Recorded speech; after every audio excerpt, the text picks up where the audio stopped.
Hello, and welcome to the first official episode of Joe Knows Marketing. My name is Joe Spore. I own the small business store. You can find us at $5signs.com. Today, I wanted to talk a little bit about how you can maybe improve your odds of selling services if you're a service-based company. So, all of you who sell products, watch and enjoy. It's probably only going to be about a 5 to 7 minute video, but this is going to be targeting more of our audience that sells services. Okay.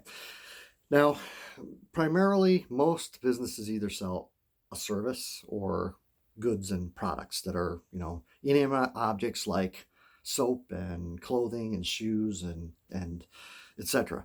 And then you've got the whole host of like home-based industries like power washing and roofing and construction and lawn care and seal coating, etc. Painting. So what's the real difference here? I think many of you realize that when you go to the store and you say, hey, I need to run and buy ABC, a lot of times you walk out of the store with the entire alphabet, right? And it's easy because when you walk through a store, you look at things that are inanimate. They're just objects. If I want to buy laundry detergent and buy Tide, I have a pretty good idea of what it's going to do for me and what it's done for me in the past. I don't really have to sit there and think about it a whole lot, right? But when it comes to services, we're talking about having to interact with other human beings who are flawed and are different. One person may do something one way while we do something entirely different. So that's why we talk to friends and we get referrals on, hey, who should I have come fix my stove? The pilot light went out. Or who should I have replace my furnace? And we look at reviews. We do a lot of research. We do a lot of studying. And a lot of that has to do with the fact that people are involved with providing that service. Now, it's one thing to say, hey, I'm going to get a new furnace and I know I want to buy a Trane. Trane, for those of you not familiar with Trane furnaces. But then you can look at maybe 3 dealers who are within a 50-mile radius of your home and say, wow, there's 3 different service providers here who install Trane furnaces, and I don't really know who I should use. Now, the product didn't change. It's still a Trane furnace, but company A may not be reliable. Company B might be really super expensive, and company C might be just perfect. But how do I determine these things, and why does it worry me so much? Okay, like I said, we can find a product like Tide laundry detergent and just pick it off the shelf, go to the register, and go home. Why can't buying services be as easy? And I will tell you this, that sometimes it can be, and here's how. If you look at what corporations have done, and by no means am I telling the audience in general to start behaving like corporations. It's just laughable, okay? Not for political reasons, but you don't have the same situation. But in this instance, there is a lesson that can be learned. If I look at corporations that provide services nationally, you'll often notice that people default to those companies. And sometimes you scratch your head and you wonder, I'm in that industry and let's take auto repair for example, okay? If I'm a small auto repair shop and I offer a service of auto repair, why is it that there's a Midas in my town? Okay, they're a national chain of auto repair shops. And if you really think about it, it's not like they have clones working. They have individuals who live in those towns where the Midas is located. So you're still dealing with local people and having to. So what did Midas do? How did Midas manage to take individual people who live all over the country and get Americans to think Oh, I'll just take it to Midas because I know how they are. Interesting question, right? They basically played a mind game with prospects, customers, the American people. And what they've done is they've standardized so much of their business that they've managed to convince people that if I go to a Midas in Missouri and I'm happy, then if for some reason I'm on vacation in Iowa, I should go to a Midas because I know what to expect. Even though the people are totally different. The manager's a different person, the mechanics are different people, different climate, I mean, just different everything, except for the experience, right? We see the logo we recognize, the waiting room with the coffee and the TV that's always on The View or something stupid like that. Maybe a plant in the corner, the counter, the colors, the expectation of the process they use to explain what they're going to do, and then they quote you. They standardize things to such an extent that they almost normalize a service like it's an inanimate object. Like, I know what to expect, right? I mean, isn't that why let's say you have a favorite car repair shop that you go to? Isn't that why you go back?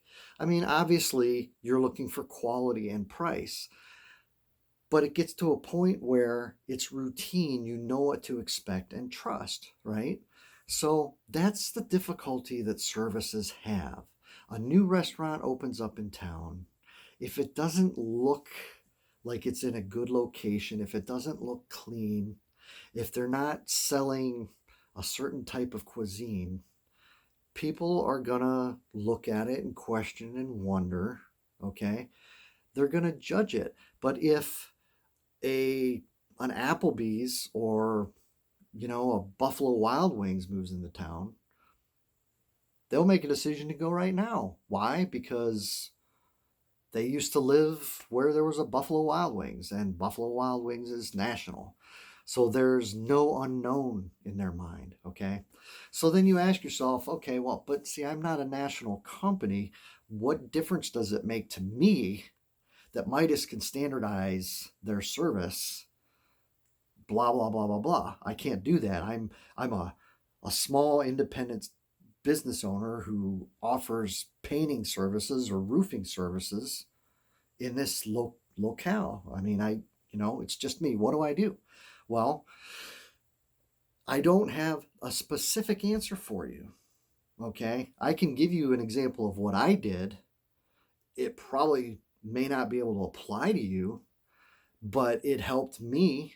And that is that as a small business owner, as a design and print shop, we sold products and services. Okay. We obviously had flyers and business cards and yard signs that we sold.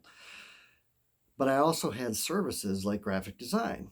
And, that was one of the harder things to sell people because if people wanted business cards, they kind of had a mentality, okay, I've seen the standard glossy business card, just give me 1,000 of them. But when it came to design, they knew that, well, they were dealing with me and maybe they'd never seen my work before. So they were kind of like, well, I don't know if I want to spend $125 to get a brochure designed. Hum and haw and hum and haw. Maybe they wanted to go home, look online. Maybe they wanted to see a portfolio, or, there are a whole host of reasons, right? But it really came down to the fact that it was an unknown. And it wasn't something that they could wrap their mind around necessarily. It's not a tangible thing, brochure design. So what I did is I put a shelf up in the front room of my shop when I used to have a shop. And I made boxes. I made retail looking boxes that would say things like, fantastic business card design, $19. Brochure design, only $125. And I would list, what you got with that. And I'm not saying that I took something intangible and made it tangible. But what I did is I tried to turn the equation to my favor a little bit. Even if it was just a little bit, Every little bit helps. And that's kind of what I'm simply trying to say today, is that if you sell services, what you want to try and do, if it's possible, maybe sit down one day and say, you know what? We sell services. How can we try to present our services as a tangible product? And maybe that would work for you. I mean, maybe you make commercials for placement on YouTube or Facebook with your business, even a picture.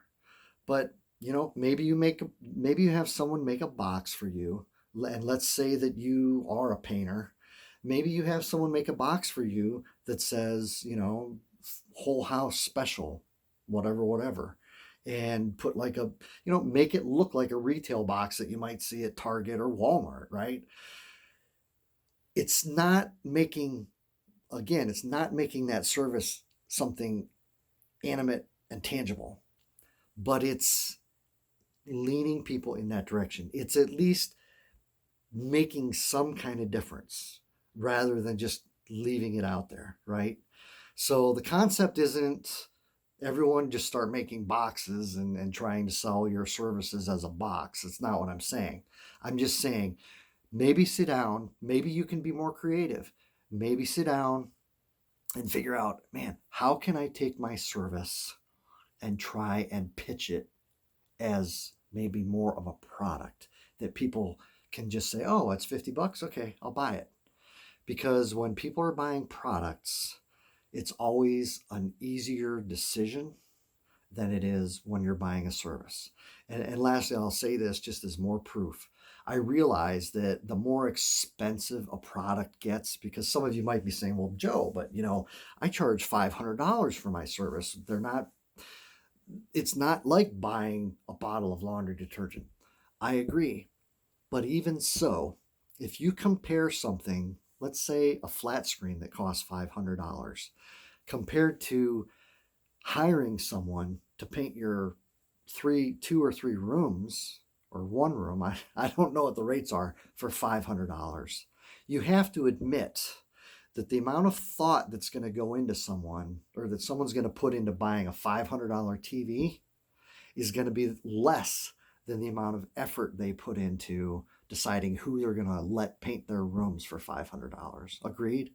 Because at the end of the day, people are going to say, look, I'm going to Best Buy. They already know. They want to buy a 70-inch television, right? It's going to be 4K, Ultra HD, LED, whatever. They just know that it's a TV. I'm going to look at it at Best Buy, and what I see it doing, it's going to do the exact same thing when I get home. It's a product. It's inanimate. I see it doing X. When I get it home, it's going to do X. What I can't see, though, is this guy over here who has this painting company. Yeah, he might show me he did this work, but what's my house going to look like when he's done? Okay? All I'm saying is we're trying to take away a little bit of that uncomfortable nature that people have with buying services by trying to turn your service into looking more like a product.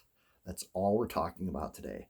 However you can achieve that, even if it's a little bit, just so that you can kind of bump the possibility in your favor even just a little bit more, then I think it's something worth trying, at least. I know it worked for me when I sold boxes of design that didn't really exist. Okay? It helped my customers wrap their mind around purchasing design from me. Okay? So if you can take your services and try to find a way, creative way, a cute way, even just a little bit of a different way of turning your service into looking like a product, you will help yourself just that little bit more to try and seal the deal with people. All right? Hey, that's the talk for today. What I would really love is if you could click that little subscription button below. By the end of the year, I'd like to have between 1,500 to 2,000 subscribers. We already have 2,600 followers on Facebook under the Small Business Store. What we need to do is get people converted over here and subscribe to the channel so that you know when we post. Every day there's going to be about a 10 to 15 minute video on a different subject.